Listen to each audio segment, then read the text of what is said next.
On completion of this chapter, you will have an understanding of the procedures for loading, the obligation to inform superiors, the standard record requirements, the alerting sequence and response in case of emergency, the effect on moorings during loading, the principles of the Vapor Return System, VRS, or Volatile Emission Control, VOC, the procedures for topping off cargo tanks and complete loading, the process of final cargo survey, ullage, temperatures, water dip, sampling, cargo calculation, the process for cargo release.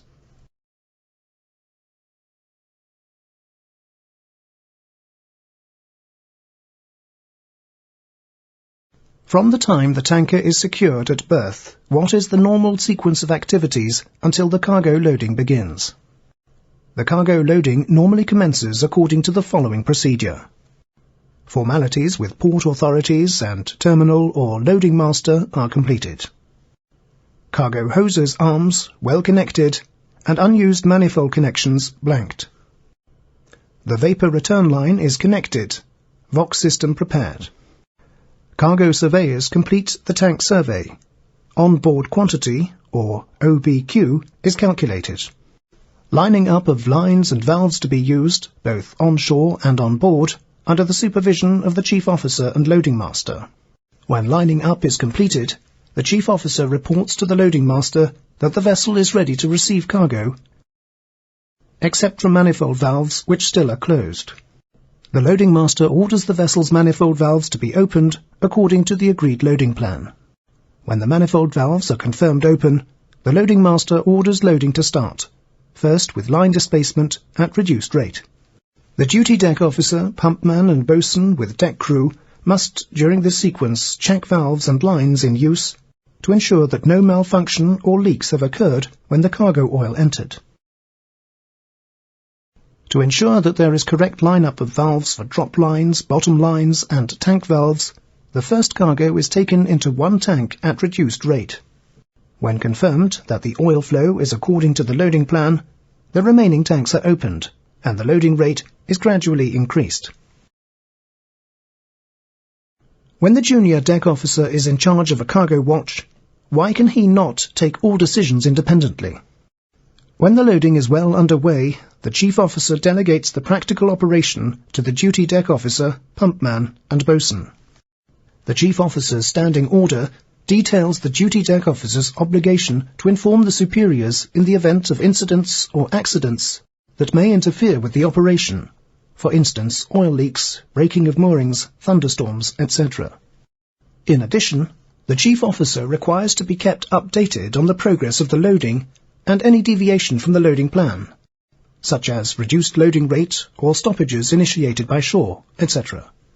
The need to inform superiors whenever in doubt is to prevent one-man errors during the operation, and to use the best experience available to address unforeseen risks which may occur from time to time, and which have not been allowed for in the plan.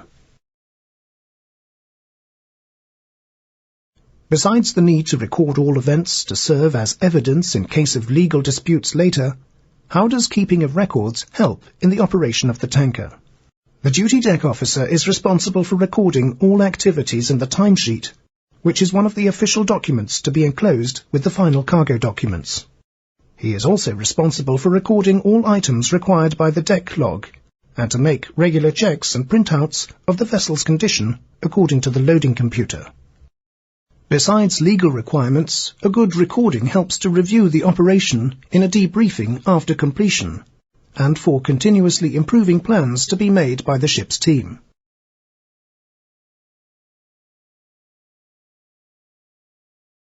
What emergency action must be taken by personnel on duty without waiting for the Chief Officer to come and take charge?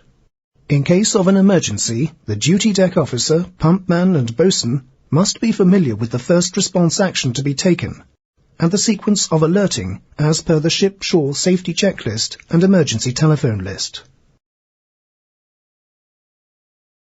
Emergency response. Click on the button to learn more.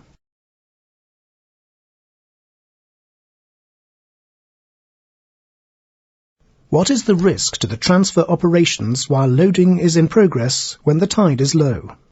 As the sea level goes down with the tide and the vessel goes down deeper into the water due to cargo being loaded, the mooring ropes become slack. It is then possible that the vessel may move several meters off the berth. The duty deck officer, in cooperation with the boatswain and the deck watchman, are responsible for adjusting the mooring ropes as the vessel changes draft and trim, and as an effect of tide. If the terminal's loading arms come under strain, it will become necessary to stop the cargo transfer and tighten the mooring ropes until the vessel is secure alongside again. Why should the junior officers and crew be aware of vapour emissions from oil cargoes and their control systems? The junior officers must be familiar with the operation of the vessel's vapour emission control system. Although it is mandatory to equip crude oil tankers with either a vapour return system or volatile emission control system, at present only a few terminals are equipped to receive the vapour in return from ships. Vapours emitted from oil cargo are toxic and can harm human health. Emissions into the atmosphere are also prohibited by law in more and more ports around the world. For Volatile Emission Control System, VOC, see Seagull's CBT number 0196. Since pollution by oil is no longer a threat from ballast water, what is the reason for increased regulations and controls when deballasting? Since the introduction of double-hulled crude oil tankers, where the ballast water is carried in the double-hull side tanks and completely segregated from the cargo tanks, the risk of oil pollution has been reduced dramatically. The old single-hulled crude oil tankers, SBT and CBT Category 1, 2 and 3, are being phased out according to MARPOL regulations and are not included in this module. Ballast water carried by crude oil tankers is governed by IMO and MARPOL's stringent regulations. Because of environmental issues, new regulations require all vessels to carry a ship-specific water ballast management plan.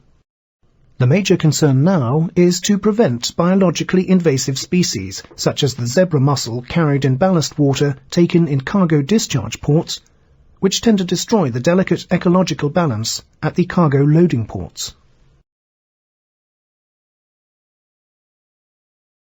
What are the two aims of a well-planned deballasting operation? The junior officers or duty deck officers and the pump man will normally operate the ballast pumps and carry out the deballasting operation simultaneously with the loading operation. It is important to carry out the deballasting operation as scheduled in the loading plan, both in order to avoid unwanted loads to the vessel's hull and to ensure that the ballast tanks are emptied and well drained in due time prior to topping off cargo tanks. When the deballasting operation is completed, the ballast handling records, as prescribed in the Water Ballast Management Plan, must be filled in. What are the two main reasons for maintaining an even keel and zero list of the vessel when topping off tanks? If the vessel is loading more than one grade of crude oil, there will be reduced rate, topping off tanks and change of grade, all which require increased attention and will normally be supervised by the chief officer. On large crude oil tankers, it is important to keep the vessel as close to even keel and zero list as possible in order to reach the correct quantity in the tanks. An even keel and zero list is also an important factor in case of an oil leakage from cargo lines or overtopping of tanks. Any oil on deck can be localized near its origin without flowing down the sloping deck. Why is all sampling and ullaging of cargo tanks done through totally enclosed gauging points? When the loading is completed, the cargo surveyors, assisted by the junior officers, pumpman, boatswain with deck crew, or those assigned to take part, start the cargo survey. It is now mandatory that all sampling, dipping for water, temperature reading, and ullaging must be through enclosed sampling hatches. The gauging points are totally enclosed to allow gauging to be done without toxic and flammable gases and VOCs from the cargo tank coming into contact with air and the people doing the gauging. At the same time as the cargo survey takes place, the cargo hoses' arms are disconnected and the manifolds blanked under the supervision of the duty deck officer. When shore figures are taken to be the official final quantity of cargo loaded on board, why does the terminal require the ship's quantity calculated by the chief officer and the surveyor before releasing the cargo papers? When the cargo survey is completed, the chief officer and the cargo surveyors independently calculate the cargo, and when they are in agreement of cargo figures, the figures are given to the terminal. If the ship and shore figures are equal or within acceptable difference limits, the cargo is released and the vessel can leave the port. The loaded quantity determined by the terminal is usually taken to be the final official quantity.